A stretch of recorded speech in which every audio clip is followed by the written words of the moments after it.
নমস্কার বন্ধুরা, দেখো আজকে আমি নিয়ে চলে এসেছি কুমড়োর শাকের চচ্চড়ি। তো কুমড়োর শাকের চচ্চড়িটা আমি কিভাবে বানাই বন্ধুরা, তোমরা দেখতে থাকো, সঙ্গে থাকো বন্ধুরা।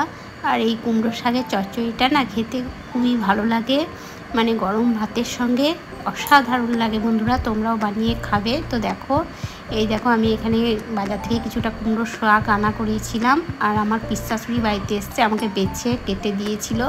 তো আমি শাকটাকে ভালো করে ধুয়ে পরিষ্কার করে নিয়েছি। আর শাকের সঙ্গে দেওয়ার জন্য আমি আলু, কয়েকটা পটল আর কয়েকটা কুমড়ো নিয়ে নিয়েছি। আর এই দেখো কলাইয়ের ডালের বড়ি নিয়ে নিয়েছি। তো এখন চলে যাই রান্নার দিকে বন্ধুরা। এগুলো তো ধুয়ে পরিষ্কার করে কেটে সব রেডি করে রেখে দিয়েছি। এবার চলে যাব রান্নার দিকে। তো চলো, গ্যাসের মধ্যে আমি কড়াই বসিয়ে দিয়েছি। এখন কড়াইয়ে দিয়ে দিচ্ছি সর্ষের তেল। তো তেলটা গরম হোক। আর যদি কোনো নতুন বন্ধু আমার এই ভিডিওটা দেখে থাকো, তো আমার চ্যানেলটাকে অবশ্যই সাবস্ক্রাইব করে দিও বন্ধুরা, প্লিজ প্লিজ প্লিজ। এই দেখো গরম তেলে এখন বড়িগুলোকে আমি ভেজে তুলে নেব। একটু লাল লাল করে বড়িগুলোকে ভেজে তুলে নেব। আর সাবস্ক্রাইব করে অবশ্যই বেল বাটনটা ক্লিক করে রাখবে বন্ধুরা, তাহলে আমি নতুন ভিডিও যখনই পোস্ট করব তোমাদের সামনে পৌঁছে যাবে। তো বড়ি ভেজে তুলে নিয়েছি তোমাদের সঙ্গে গল্প করতে করতে। এখন দিয়ে দিলাম 5 ফোড়ন, 2টো শুকনো লঙ্কা আর একটা তেজপাতা ফোড়ন হিসাবে। তো ফোড়নটা একটু ভেজে নিই। তো দেখো ফোড়নটা আমার ভাজা কমপ্লিট। এখন আমি এই ফোড়ন ভাজার তেলের মধ্যে দিয়ে দেবো আমি যে আনাজগুলো কেটে রেখেছি। তোমরা চাইলে এখানে বেগুন, তারপরে ঝিঙে সবই দিতে পারো, কিন্তু আমার কাছে যেসব সবজি বাড়িতেই ছিল সেগুলোই দিয়েছি আমি। বেগুন ছিল না বলে বেগুনটা দেওয়া হয়নি, ওই জন্য পটল, কুমড়ো, আলুই দিয়েছি আমি। তো এখন এই আনাজগুলোকে এখন সুন্দর করে আমি ভেজে নেব। এটা মাছের মাথা দিয়েও রান্না করা যায়, তো আমি আজ মাছের মাথা দেবো না, আমি নিরামিষই রান্না করছি একদম পেঁয়াজ রসুন ছাড়াই। তো দেখো সমস্ত উপকরণগুলো আমি এখন খুব সুন্দর করে লাল লাল করে এখন ভেজে নেব।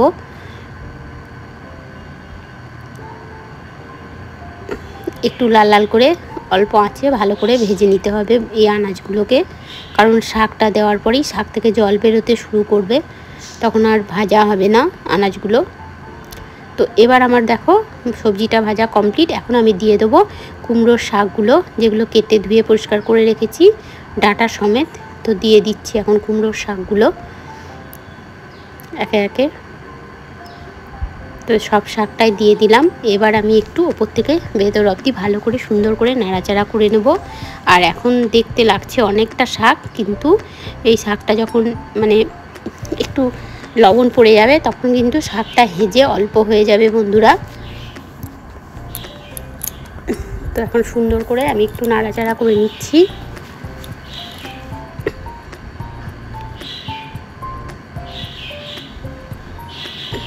এই শাকগুলো এখন অনেকেই কাটা বাছার ইয়েতে মানে রান্না করে খেতে চায় না, কিন্তু খুবই ভালো লাগে বন্ধুরা। কুমড়োর শাক, লাউ শাক খুবই ভালো, খাওয়াও ভালো আর খেতেও খুবই ভালো লাগে। এটা শাক আবার তরকারি দুটোরই কাজ হচ্ছে, যেহেতু অন্যান্য আনাজও পড়ছে এটার সঙ্গে। তো দেখো আমি এখন খুব সুন্দর করে একটু নেড়ে নিচ্ছি। তো দেখো আমার এখন শাকটা মোটামুটি প্রায় হেজেই গেছে। এখন আমি দিয়ে দেবো এর মধ্যে একটু লবণ, হলুদ আর একটু কাশ্মীরি লঙ্কা গুঁড়ো দিয়ে দিলাম। লবণটা দিলাম, এবারই শাকটা হেজে যাবে। লবণ দেওয়ার পরই শাক থেকে জল বেরিয়ে যাবে। তো দেখো লবণ হলুদ দেওয়ার পরে আমি একটু খুব সুন্দর করে শাকটাকে নেড়ে নিচ্ছি। ভালো করে নাড়াচাড়া করে নিতে হবে, যাতে সমস্ত শাকের মধ্যে লবণটা একদম ঢুকে যায়।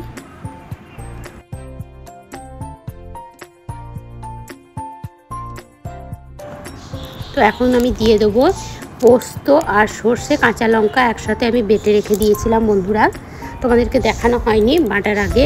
তো এটা পোস্ত, সর্ষে আর কাঁচা লঙ্কা একসঙ্গে বেটে রেখে দিয়েছিলাম, ওই বাটাটাই আমি এখন দিয়ে দিচ্ছি এই শাকের মধ্যে। আর এই বাটাটা, সর্ষে বাটাটা দেওয়ার পরে আমি খুব বেশিক্ষণ কষবো না, কারণ সর্ষে বাটা দেওয়ার পর খুব বেশি কষতে নেই।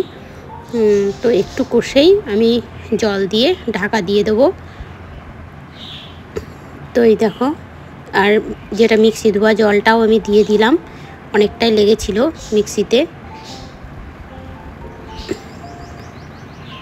আর বন্ধুরা আমি একটু তোমরা অনেকেই ভিডিও দেখছো কিন্তু কমেন্ট করছো না, একটু প্লিজ কমেন্ট করে দিও আর একটু লাইক করে দিও, তাহলে আমার ভালো লাগবে, ভিডিও বানাতে উৎসাহ জাগবে। এখন খুব সুন্দর করে নাড়াচাড়া করে নিচ্ছি। এবার আমি একটা ঢাকা দিয়ে ঢেকে দেব। মোটামুটি 5-6 মিনিট পর আমি ফিরে আসছি। তো এই দেখো 5-6 মিনিট পরে এই দেখো আমার এখন মোটামুটি অনেকটাই সিদ্ধ হয়ে গেছে শাক আলু। এখন আমি বড়িগুলোকে দিয়ে দিলাম। বড়িগুলোকে দিয়ে একটু ভালো করে নাড়াচাড়া করে নেব। তোমরা তোমাদের স্বাদ অনুযায়ী লবণ মিষ্টিটা দেবে বন্ধুরা।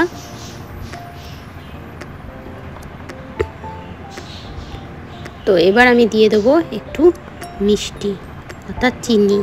শাকের মধ্যে কিন্তু চিনিটা দিতেই হবে বন্ধুরা, নইলে কিন্তু ভালো লাগবে না। মানে লবণ মিষ্টির স্বাদটা দিলে ব্যালেন্সটা ঠিক হয় আর শাকটা খেতেও ভালো লাগে একটু মিষ্টি দিলে। তো এখন আমি মিষ্টিটা দিয়ে আর বড়িটা দিয়ে খুব সুন্দর করে নাড়াচাড়া করে আরেকটু ঢেকে দেব। তো আরেকটু হয়ে যাক ঢাকা দিয়ে। তো এই দেখো আমি এখন চলে এসেছি। তো দেখো আমার জলটাও অনেকটা মরে গেছে বন্ধুরা, আর অল্প একটু জল আছে। আর বন্ধুরা আমি এখন এই মুহূর্তে দিয়ে দেবো একটু আটা দিয়ে দিলাম, কারণ দেখবে কুমড়োর শাকটা না একটু খসখসে হয়, কিন্তু লাউ শাকটা একটু নরম হয়। এই আটাটা দিলে না কুমড়োর শাকটা খুব নরম হয়ে যাবে আর খেতেও ভালো লাগবে। অনেকেই তোমাদেরকে রান্না দেখাবে কিন্তু কিভাবে শাকটা নরম হয় এটা কিন্তু টিপসটা দেখাবে না, আমি কিন্তু তোমাদেরকে এটা দেখালাম। একটু ময়দা দিয়ে দেবে, দেখবে এই জলটাও মরে যাবে আর শাকটাও না নরম হয়ে যাবে। তো দেখো আমার একদম শাকটা এখন জল মরে গেছে দেখলে, আর শাকটাও বেশ নরম হয়ে গেছে আর দেখতেও খুব সুন্দর লাগছে আর খেতেও খুব সুন্দর হয়েছিল। এবার উপর থেকে আমি একটু কাঁচা সর্ষের তেল দিয়ে দিলাম। এবার আর একটু নাড়াচাড়া করে নেব, আর একটু নাড়াচাড়া করে এবার আমি নামিয়ে নেব বন্ধুরা। তো তোমরাও এরকমভাবে কুমড়োর শাক বানিয়ে খাবে বাড়িতে আর সবাইকে খাওয়াবে, দেখবে খুবই ভালো হয় খেতে আর গরম ভাতের সঙ্গে তো খুবই ভালো লাগে। তো বন্ধুরা তোমাদের যদি ভালো লাগে আমার কুমড়োর শাকের রেসিপিটা তাহলে একটু লাইক কমেন্ট শেয়ার করে দিও। তো আজকের মতো এইটুকুই বন্ধুরা, আর বেশি বড় করব না ভিডিওটা। তাহলে বন্ধুরা সবাই ভালো থেকো, সুস্থ থেকো, এই কামনা করে আমি আমার ভিডিওটা এখানেই এন্ড করছি। তাহলে বন্ধুরা টাটা বাই বাই, সবাই ভালো।